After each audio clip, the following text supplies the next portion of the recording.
आप फ्रांस के राष्ट्रपति इमैनुअल मैक्रों का ये नया बयान सुनिए, जिसमें वो खुद बता रहे हैं कि दुनिया की कई बड़ी कंपनीज के सीईओज भारतीय मूल के हैं और इससे ये पता चलता है कि भारत के लोगों की ताकत क्या है, वो कैसे पूरी दुनिया पर अपना प्रभाव छोड़ रहे हैं। सुनिए। Before I talk about the future, let me start with a fact about the present, not to be underestimated. The CEO of Alphabet is Indian.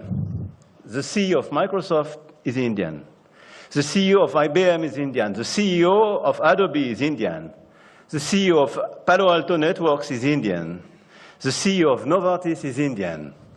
And the CEO of Chanel, one of the most iconic houses in France, is Lina Nair from Kolhapur, right here in this state. So,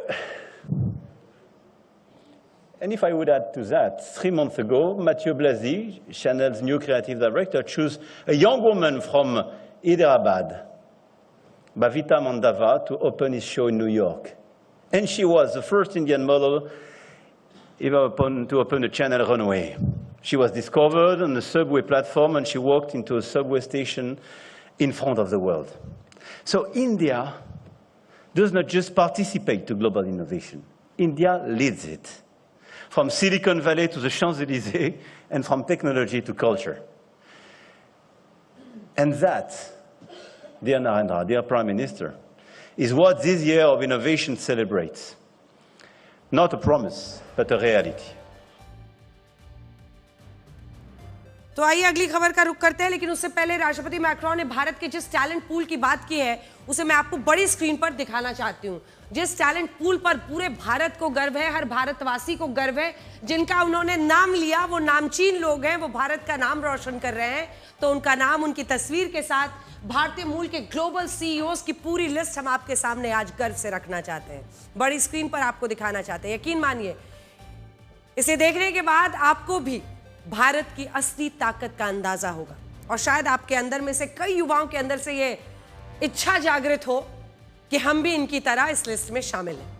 पूरी सूची शुरू होती है Google यानी alphabet company से, जिसके CEO भारतीय मूल के सुंदर पिचाई हैं। जूम इन कीजिए तो यहां से शुरुआत करते हैं। सुंदर पिचाई,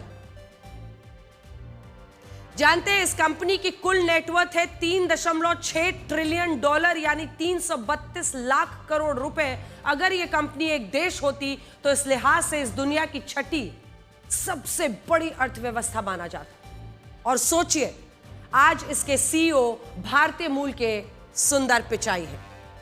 इसी तरह माइक्रोसॉफ्ट के सीईओ सत्या नडेला है, दूसरी तस्वीर। और इसी कंपनी की कुल नेटवर्थ 268 लाख करोड़ रुपए है और रशिया और कनाडा जैसे देश की कुल अर्थव्यवस्था इस कंपनी की नेटवर्थ में समा सकती है और आज इसका नेतृत्व भी भारतीय मूल के सत्या नडेला कर रहे हैं। अब आप आ जाइए सोशल मीडिया प्लेटफॉर्म यूट्यूब पर, जिसके दुनिया भर में 270 करोड़ यूजर्स हैं और इसके भी सीईओ भारतीय मूल के हैं। इनका नाम है नील मोहन। बाकी और भी नाम आप पढ़ते जाइए और ये समझिए कि भारतीय मूल के लोग आज दुनिया की बड़ी से बड़ी कंपनियों को चला रहे हैं और इससे ये पता चलता है कि भारतीय लोगों का सामर्थ्य, उनकी क्षमता आखिर क्या है। अडोबी के हेड शांतनु नारायण, शनेल की हेड लीना नायर। सोचिए, उन्होंने बताया कि कैसे इतनी बड़ी ये फैशन कंपनी है, मतलब लेगेसी ब्रांड है ये फैशन में। इसके एक एक बैग की कीमत आप सर्च कीजिए, आप पर छोड़ते हैं। फेडेक्स राज सुब्रमण्यम, पालो आल्टो नेटवर्क्स के निकेश अरोड़ा, और यहीं से आपको आगे बताते हैं फ्लेक्सट्रॉनिक्स की रेवती अद्वैती हो, नोवार्टिस वसंत नारसिम्हन। आप सोचिए, फार्मा की इतनी बड़ी जायंट कंपनी, नोवार्टिस के हेड वसंत नरसिम्हन है, आर्टिस्टा नेटवर्क्स की जयश्री उल्लाल है, माइक्रॉन टेक्नोलॉजी के संजय मेहरोत्रा है, हनीवेल के विमल कपूर, आईबीएम के अरविंद कृष्णा, नेटऐप के जॉर्ज कुरियन, वेफेयर के Neeraj Shah, Cadence Design Systems के अनिरुद्ध देवगन, कॉग्निजेंट के Ravi Kumar S, Zscaler के जय चौधरी, वर्टेक्स फार्मास्यूटिकल्स बहुत इंपॉर्टेंट बड़ी कंपनी रेशमा केवल रमानी, और यूएस बैंकॉप की गुंजन केडिया और वर्ल्ड बैंक ग्रुप के अजय बंगा। धाक हो किसी देश की तो ऐसी हो। अब सोचिए, जब दुनिया की इतनी बड़ी कंपनीज, बड़ी बड़ी कंपनीज को भारतीय मूल के लोग चला रहे हैं, तो अगर इस टैलेंट को कम हम अपने ही देश में रोकने में कामयाब हो जाएं, तो हमारा ये देश किस गति से आगे बढ़ेगा, कैसे हमारे देश की पूरी कहानी पलट जाएगी। और ऐसा नहीं है कि ये नहीं हो रहा है। आज भारत सरकार ने तय किया है कि वो आंध्र प्रदेश के विशाखापट्टनम के पास एक AI सिटी बनाएगी। 16 लाख करोड़ खर्च होंगे। इनमें भी गूगल इस AI सिटी में खुद का डेटा सेंटर बनाएगी, जिस पर गूगल द्वारा $15 बिलियन यानी 1,36,000 करोड़ रुपए का निवेश होगा। आज गूगल के CEO सुंदर पिचाई ने प्रधानमंत्री से मुलाकात की है और यह भी कहा है कि भारत दुनिया के लिए नया डिजिटल हब बनने वाला है।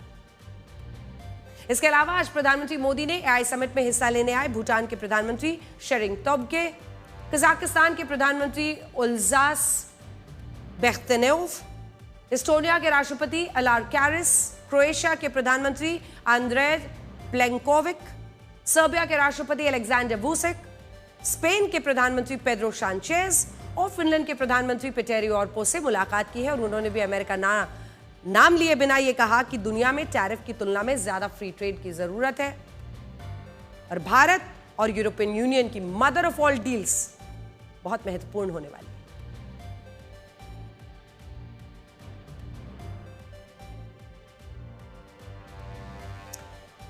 अब से कुछ देर पहले फ्रांस के राष्ट्रपति इमैनुअल मैक्रोन ने सोशल मीडिया पर प्रधानमंत्री मोदी के साथ अपनी AI तस्वीर पोस्ट की है और ये लिखा है कि when friends connect innovation follows. ये देखिए, AI फोटो डाली है उन्होंने। Friends connect innovation follows, ready for the AI impact summit. आज से 12 साल पहले जब नरेंद्र मोदी पहली बार भारत के प्रधानमंत्री बने थे, तब भारत अर्थव्यवस्था के मामले में फ्रांस से पीछे था और हम शीर्ष 10 देशों में भी नहीं थे। लेकिन आज फ्रांस दुनिया की 7वीं सबसे बड़ी अर्थव्यवस्था है, जबकि भारत 4थी सबसे बड़ी अर्थव्यवस्था। और हमने आपको कल भी बताया था कि हमारे पास अब तक एक ही रशिया जैसा दोस्त था, लेकिन फ्रांस भी भारत के लिए नया रशिया बनता जा रहा है और हमने फ्रांस के साथ अपनी रक्षा साझेदारी को 10 साल के लिए आगे बढ़ा दिया।